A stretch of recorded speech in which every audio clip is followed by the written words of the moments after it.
So this is quite a bit karma, but purification. Like, how do we accomplish the purification of our previously accumulated karma?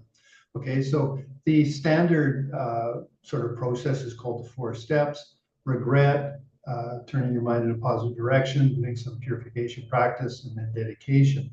But how does that work? Well, first off, if there's, because we have all sorts of emotional responses to things that we've done as negative, like, oh me, like I did this bad and I don't want the karmic effect of that, we have these things, which I mean, they're all good in the sense of that you are turning your mind, but remember that being guilty, that, oh, I'm a bad person, I did this negative karma, is not part of Buddhism.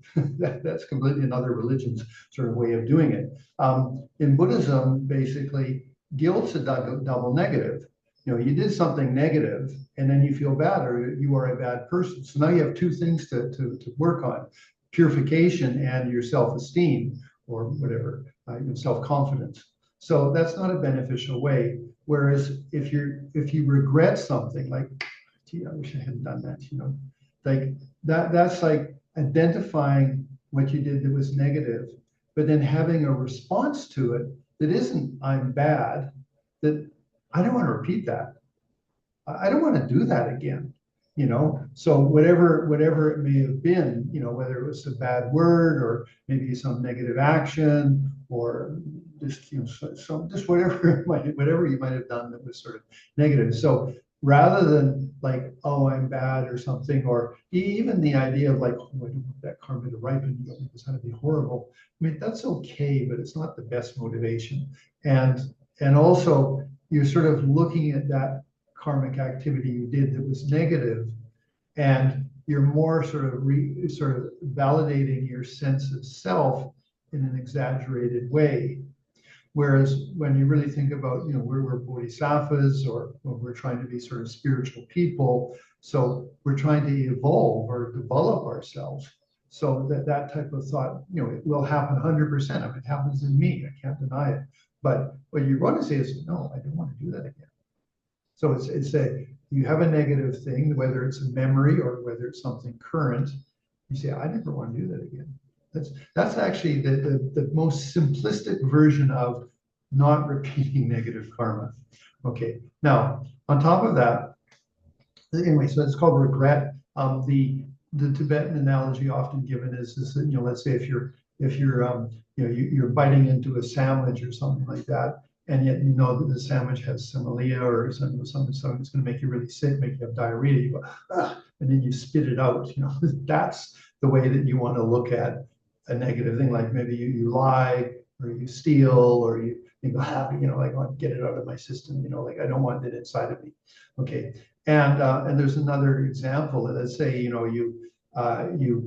you like doing a certain thing, like you like getting angry, like you just, I'm gonna be abusive or something like that. And that's sort of like going out to a restaurant and you keep eating dirty food. And of course you come home and you have diarrhea and you feel really miserable and you think, oh, like, why? Well, you're not checking out why, why? Because you're letting yourself get angry, or you're manipulative, or whatever it might be. I mean, these are more subtle karmas, but the point is it still applies. So, if it is, oh, I don't like getting sick anymore, or just like, oh, that would make me very ill, I don't want to do that. So then you have that cognition. It's called regret. Like, I don't want to do that again. So the emotion is on the basis of the negativity, you're making a decision, which is different than sort of being emotional about it. So don't want to do that again. That's 1. 2, refuge. Well, it's refuge, or turning yourself in a positive direction. Just means I want to be more positive.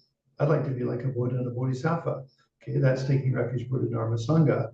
But the simplest version is just, I want to be better than that. I want to be more positive. Buddha is the greatest inspiration of that. Bodhisattvas are high ones, and maybe your Lama, male or female teachers or something. All of those ones could be like, yes, I want to be like that. So that's turning your mind in a positive direction. Then the 3rd step is whatever you do. So the very standard one for most of the Tibetan system of Buddhism would be doing Vajrasattva practice. But you can circumambulate, like walk around a stupa or something like that. I mean, it depends on the country where you live. I mean, stupas in some countries are very easy to find and walk around, or whatever, circumambulate, like in Kathmandu or something. But you could do that by just walking around a church. Why not? Have a more open mind. But my point is, you have some sort of special object, holy object, and to that object, then you do something. So there's making prostrations. It purifies really heavy physical karma that you might have accumulated. But it's not penance, it's not flagellation. It's actually doing a prostration with great enthusiasm, like, wow, you enlightened beings are the most beautiful things that ever were. I mean, Dalai Lama, you're really beautiful, so then you do a prostration. That's the physical action prostration. That's great karma because you've got the object, Dalai Lama, the Buddha, some inspired teacher.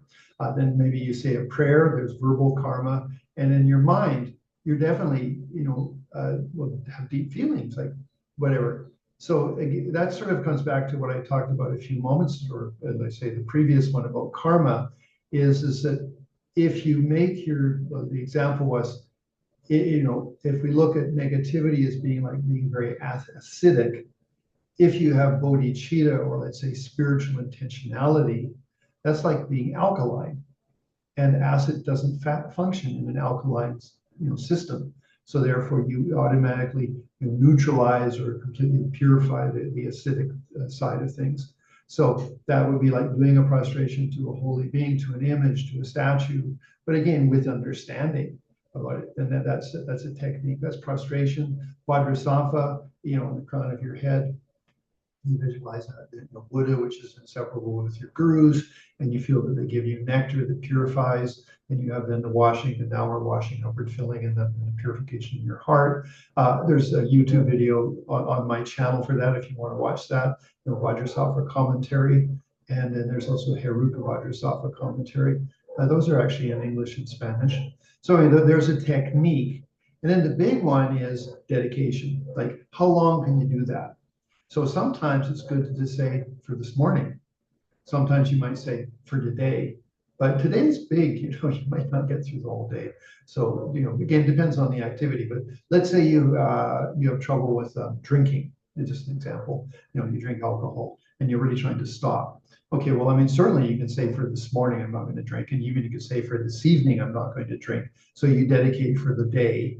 You do that. But dedicating for tomorrow, maybe there'll be a circumstance, somebody phones you up and says, hey, let's go out to have a coffee. And then they say, oh, let's have a beer instead, and then you think, oh, why not, So then you lose the purification of I'm not going to drink. So good. So be careful of your motive, the dedication, how long you promise to.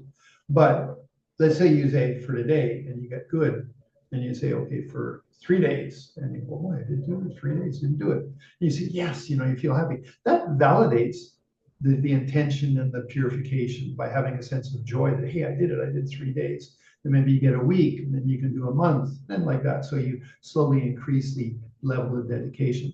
So the 4 activities of purification are, I don't want to do that again. Regret. I don't want to do that again. Just don't want, that's not who I want to be. I turn my mind in a positive direction. Buddhism, Bodhisattvas, they inspire me. Whether Avalokiteshvara, Tara, Dalai Lama, whoever, Karchen Rinpoche, all these different really great lamas that we have. Then technique, that's for really strong karmas. They do say prostrations is more, say, powerful, having greater impact. Again, there's a YouTube video I have on my channel, which is about how to do prostrations in a really constructive way. It's not penance or some sort of flagellation, so don't look at it that way. It's purification. That's the one. And then there's Vajrasattva, but just anything. I mean, saying Om Mani Padme Hum, or Taratari Soha, or whatever, doing a breathing meditation could be purification technique, if you do it with clarity. And then finally, dedication. I dedicate to not repeat that and do that again. And always make it realistic so that you don't feel disheartened if you didn't accomplish a whole week of not doing it. Like, hey, today I didn't do it. I feel good about it. Yes, like those tennis players go, yes, yes. Like that. That validates your karmic activity. Okay, happiness is really important. When you do something and feel happy, you definitely increase karma. Okay, so don't negate or don't think that happiness isn't part of a karmic accumulation. It is. Okay, so that concludes just a bit on purification.